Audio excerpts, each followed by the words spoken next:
Yo, yo, yo, we are back with a reacts. And tonight we finally get to finish the Andrew Tate versus Piers Morgan, the full interview. I did a reacts a couple of days ago where he brought on this girl that knows Andrew Tate. And he was saying in the reaction that I did that he got Andrew Tate to concede and he got Andrew Tate to go back on his word. I don't fucking believe. And I said that in the video. And if you read these comments, it doesn't look like he really did. But I gotta upload this and do 15-minute clips, the whole podcast around there. I can't go over 15 minutes because YouTube don't consider me a real YouTuber because I don't have 1,000 subs. Fucking dumb. But it is what it is. And I was thinking about live streaming it, but I couldn't really do that because I gotta wait 24 hours. And I don't really believe that they're gonna let me live stream. If I can't upload something over 15 minutes, I don't see why in the fuck they would let me live stream. But yeah, I'm gonna talk as little as possible. I'm gonna give my opinions, the opinions that I think need to be said. Call him out on his fucking bullshit, since I'm sure Andrew Tate couldn't, since he had to be professional. But yeah, let's get into it and see what they're talking about. In the world. Tonight on Piers Morgan Uncensored, one of the most infamous men in the world, Andrew Tate's misogynistic tirades have been viewed billions of times online. He's now been effectively banned, though, from the internet. He doesn't think that's fair. Tonight, I'm going to try and work out if it is. I wouldn't care. Well, good evening from London and welcome to a special edition of Piers Morgan Uncensored. Andrew Tate, one-on-one. He's the most famous man you probably never heard of, with billions of views online.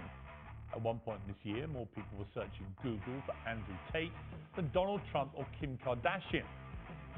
Which is fucking nuts. Kickboxer, he was kicked off Big Brother in 2016 after a video emerged of him striking a woman, in what they now both claim was a consensual sex game. He's since made millions as a pornographer and casino owner in Romania, but it's his online videos that have made him notorious across the world. Posing as a playboy with fast cars, cigars, weapons and cash. He rants about his often scandalous views on women. Or instruct a female to provide sustenance. Cook. So I think my sister is her husband's property, yes. Tells young men they can get as rich as him by paying for his digital life lessons. I have 100 business tips I'm going to teach you, which will allow you to make your own money instantly. But amid a global media backlash, the net has closed on Andrew Tate. While millions still share his videos, he's effectively banned from the web, booted off Facebook, YouTube, Instagram, Twitter, and TikTok. To his fans, he's a misunderstood satirist and the victim of big tech censorship. To many others, he's a malicious misogynist. Tonight, I'll try and get to the truth.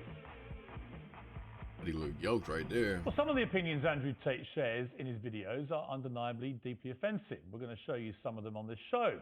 I think you should see them for yourself, not simply hear what he says about them or what other people say about them. Tens of millions of people across the world follow Andrew Tate, and with a big following comes a big responsibility, as well as a public interest in holding his views to account. If outrageous opinions are read aloud, they can be challenged and exposed for what they are. If they're silenced, the person holding these views can become a martyr. So that's why I invited Andrew Tate to come here tonight, and he joins me now live. So Andrew, well, welcome, first of all. You come all the way from Romania to do this interview. Correct. What do you hope to achieve from this interview? Why are you here? It'd be interesting to have a conversation with you. You've certainly been the subject of your own divided opinions in the world. There's a lot of people who would say some of the things you say are perhaps dangerous or toxic. So I thought you'd be a good person to speak to about this subject. I didn't know much about you before this year, and then I suddenly became very aware of you, as the world did, because, as I said earlier, you were the #1 subject searched on Google ahead of Donald Trump. Yeah. I didn't think it was even possible. So Why did you get suddenly so popular stroke infamous, do you think? I exploded. I certainly didn't do that with magic. I've been on the internet for a very long time. I think in the world we live in now, as the other side, the people who disagree with me, as they get more and more tyrannical in their censorships and their hate mobs, etc., as standard masculine practices are deemed toxic, I didn't put a magic spell on everybody. I managed to accumulate a large amount of affinity with the male populace across the Western world because I'm simply saying things that many men believe, think, and feel. The problem I would say is, I want to play you just a clip off the top. This is from Joe Rogan. He's somebody I absolutely love. Sure. And I think it explains to me what my what I presume my issue with you is going to be, right? Correct. And you, All right, you have absolutely got the right to try and persuade me otherwise. Sure. But Joe Rogan said this about you. My 12-year-old and my 14-year-old asked me about Andrew Tate. And my What'd you say? 14-year-old What'd you asked say? me, I said he's a legit world champion kickboxer. I go, I like him a lot. Why do you like him? And I was asking him. And they said he says a lot of funny stuff on Twitter and TikTok. He's up with the misogynist Yes. stuff. Because if he didn't do that, if he just did the pro-male stuff. So I thought that was interesting. I didn't see that second half of that clip ever, but Joe Rogan really needs to have him on. I'm sure that Andrew Tate would go on. I think Andrew Tate said that he would. Or that'd be so interesting. Someone that's actually open-minded and actually willing to have a conversation with you, with an audience that actually pays attention, unlike this fool. Because when I've gone over everything that's been at the center of the debate about Andrew Tate, I come down with Joe Rogan in the sense that there's a lot of stuff you say I agree with. You know, I've got 3 sons in their 20s. It's not easy actually being a young male in the modern world. And I think a lot of the things that you say about that can resonate with them. Yeah. The problem comes with the, I don't know, 10, 20% or whatever of your output, which on the face of it appears to be blatant misogyny. And when you couple that with your massive influence and huge reach, that is why the social media companies have decided to effectively cancel you. I don't believe in cancellation. I don't believe in censorship particularly. That's why I've invited you to come on the show. But I do think a lot of the things you've said are blatant misogyny. Do you accept that? So you made a very interesting point there. You just said on the face of it appear to be blatantly misogynistic. I understand that on the face of some of the long format content I've made, if you're going to take a few seconds out of hours, chop it up, put it all over social media, accompanied with my massive fame, then things can absolutely not be taken out of context. I do not hate women in any regard. I have no negative relationship with women. No women have come forward saying I've hurt them. I have no criminal record for hurting women. There's no way I can be seen as the face or the devil in regards to how men treat women on the planet. I'm absolutely and utterly the opposite. I believe in protecting and providing. I've been misunderstood. There's been large contingents of people who have tried very hard to purport lies about me. And the truth of the matter is, I've been producing content for a very long time. Hours and hours of videos been cut down to 2 or 3 seconds of clip. Those clips have gone viral and people misunderstand me. But I think you use this phrase and be taken out of context. And I'm not sure that is correct in the sense that it still comes out of your mouth. Oh my goodness. Completely. Bro, I please someone fucking make a fucking just clips of this fool talking dumb, because there ain't no way. He's been on TV for I don't know how long, but I've seen him not a lot, but I've seen him on TV for some years. There has been some things that he said that could be taken out of context that he wishes that please someone do that. Please someone do that. Some of the things you've said, I just think are blatantly. Well, let's do them. Let's hear them. Let's go through some. Sure. Right.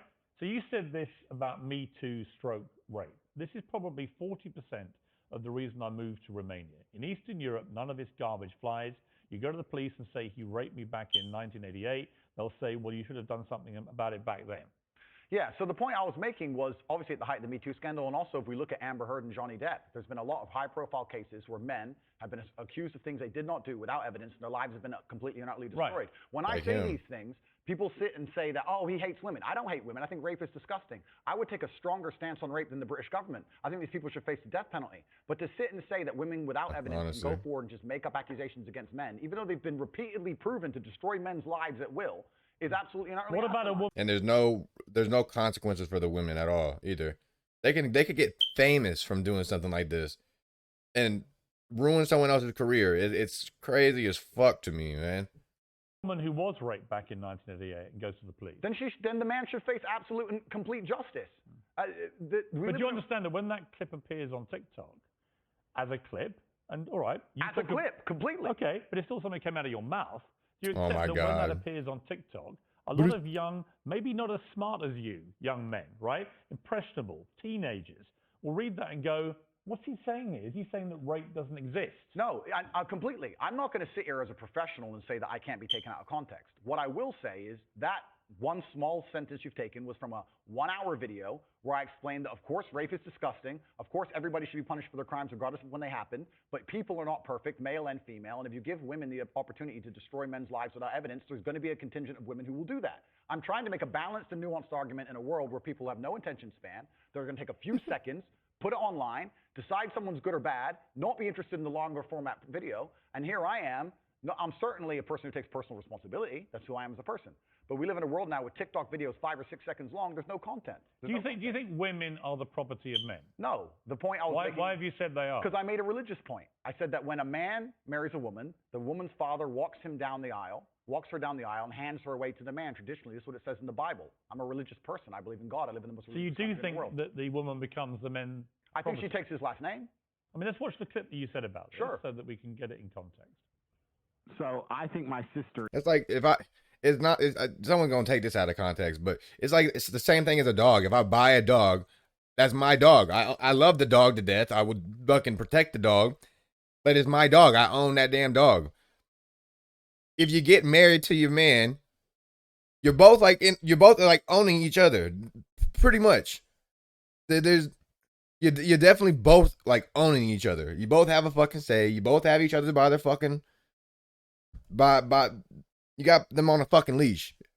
Like it's the same fucking thing.